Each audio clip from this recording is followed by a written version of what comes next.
Good morning बच्चों। आज हम गृह प्रवेश पढ़ने जा रहे हैं। सतीश जायसवाल द्वारा लिखित गृह प्रवेश। गृह प्रवेश में जो हमारे कवि हैं उन्होंने अकेलेपन की जो व्यथा होती है उसको चित्रित किया है बड़े ही सुंदर सरल ढंग से कि मानव जो है एक सामाजिक प्राणी है, समाज में रहना उनको पसंद है और अकेले जब वो होता है तो अकेलेपन उसको कैसे कैसे एकदम वीराना सा अनुभव करता है। अकेलेपन में वो दुख का अनुभव करता है और उस अकेलेपन को दूर करने के लिए वो क्या क्या रीति अपनाता है, कैसे करता है, उन सारे उनकी मनोभाव को यहाँ पर दर्शाया गया है। उसमें हमने देखे हैं कि उस समय जब वो अपना सूनापन दूर करने के लिए पहले तो वो चिड़ियों को आमंत्रित करते हैं, फिर उसके बाद चिड़ियों को आमंत्रित करते हैं, चिड़िया आते उसके घर में और वो जो है आमंत्रित करने के लिए धान की बालियों वाली झालर लटका देते हैं अपने दरवाजे पर। चिड़िया आते हैं और वहां दरवाजे से ही जो धान की बालियां है उसको खाते हैं और वहीं से लौट जाते हैं। तो इसको कहते हैं कभी ऐसा लगता है जैसे कि अतिथि हमारे घर में कोई समारोह में आते हैं, आमंत्रित होते हैं और उस समारोह में एंजॉय करते हैं और खाते हैं, उसके बाद चले जाते हैं, वहीं से ही चले जाते हैं।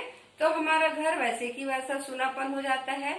और कह रहे हैं कि जैसे हम कहीं कुछ मेले में जाते हैं, भीड़ भाड़, रंग बिरंगे रंग, फूल, खिलौने, रंग बिरंगे झूले देखते हैं, वहां कोलाहल, सब तरह की खुशी ही खुशी दिखती है। तो वहां से जब हम वापिस आते हैं तो और हम भीड़ भाड़ से जब घर आते हैं तो फिर वही बिल्कुल अकेला, थका हारा, अकेले का अकेले हम अपने आप को घर में पाते हैं। तो ये अकेलापन जो होता है वो हमारे जो मन मस्तिष्क को और कमजोर बनाते जाता है। इसी व्यथा को चित्रित किया। आगे देखते हैं। तब लटकाया मैंने एक आईना भीतर अंतापुर की दीवार पर, आईने के कांच में झांका तो एक से दो हुआ, संतोष हुआ, अपनी ही छाया ने समझाया, सूनापन कुछ तो दूर हुआ। ऐसे ही नींद में सपनों का साथ जुड़ जाएगा, धीरे धीरे घर भी घर हो जाएगा। कवि कह रहे हैं कि अब मैंने एक नया तरकीब निकाला और मैंने घर के भीतर अंतापुर में, हम लोग भी अपने घर के अंदर में आईना लटकाते हैं, तो अंतापुर में मैंने आईना लटकाया।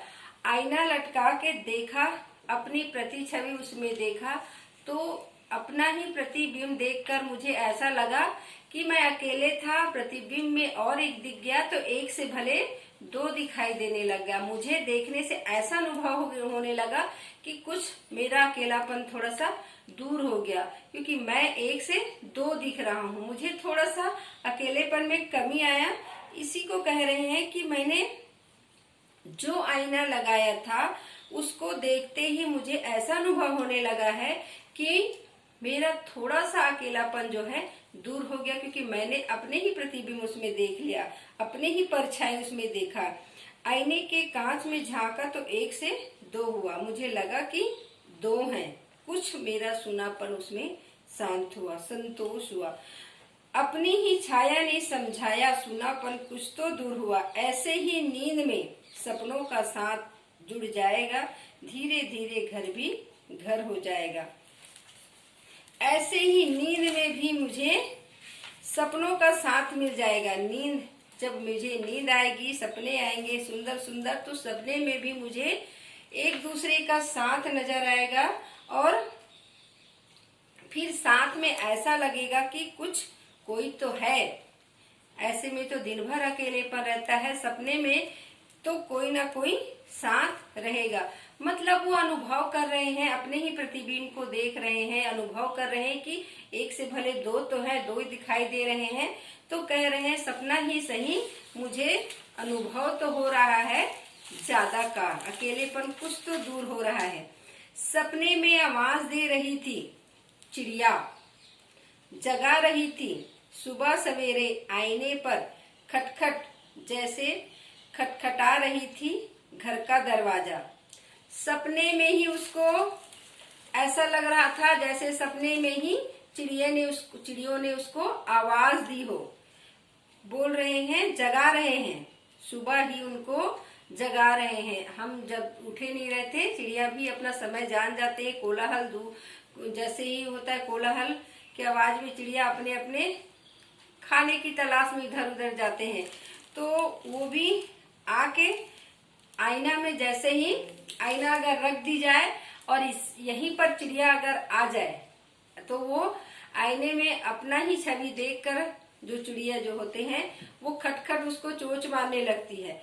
तो उनको लगता है कि वो अपने प्रतिबिंब को नहीं देखते, उसको लगता है कोई और चिड़िया है। उसी को देख के वो खटखट खटखट करने लगता है और उसी खटखट की आवाज में ऐसा लगता है जैसे कोई सुबह सवेरे उसके घर में आते हैं, उसको जगाते हैं, दरवाजा खटखटा रहे हैं।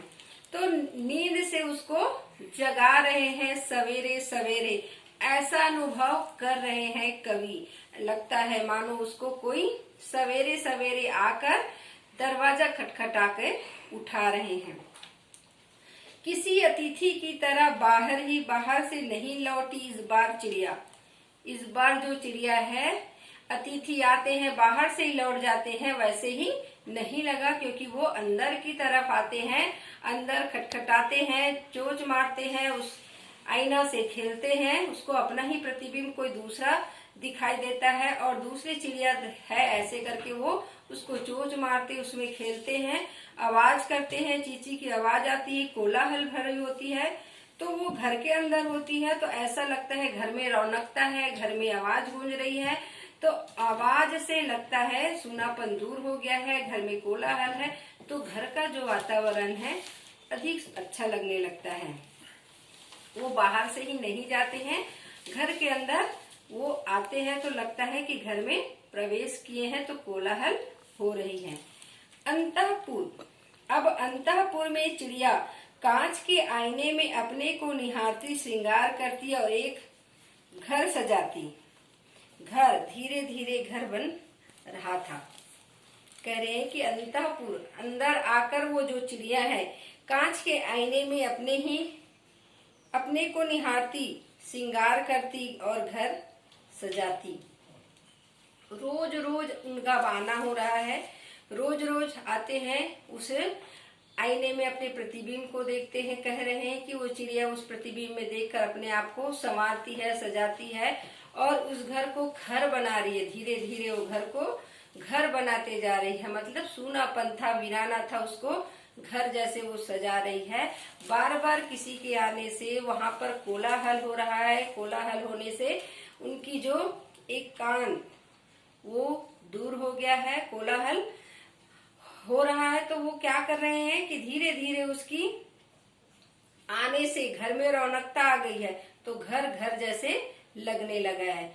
इसी को कवि ने मन की जो व्यथा होती है, मन के अकेलेपन की जो व्यथा होती है, उसको दूर करने के लिए कवि ने क्या क्या जो तरीके अपनाए हैं उसको बताया गया है। पहले धान की बालियां लटकाते हैं, पक्षी बाहर से ही उस धान की बालियों को खाकर चले जाते हैं। फिर उसको लगता है कि चिड़िया घर में नहीं आ रही है, तो फिर वो तरीका ना अपना के क्या करते हैं कि फिर उस एक घर के अंदर आईना लटका देते हैं। आईना को देखकर चिड़िया वापिस नहीं जाते, घर के अंदर आते हैं, तो घर में कोलाहल बना रहता है। तो ये है मन की व्यथा को दूर करने की कवि द्वारा प्रयास।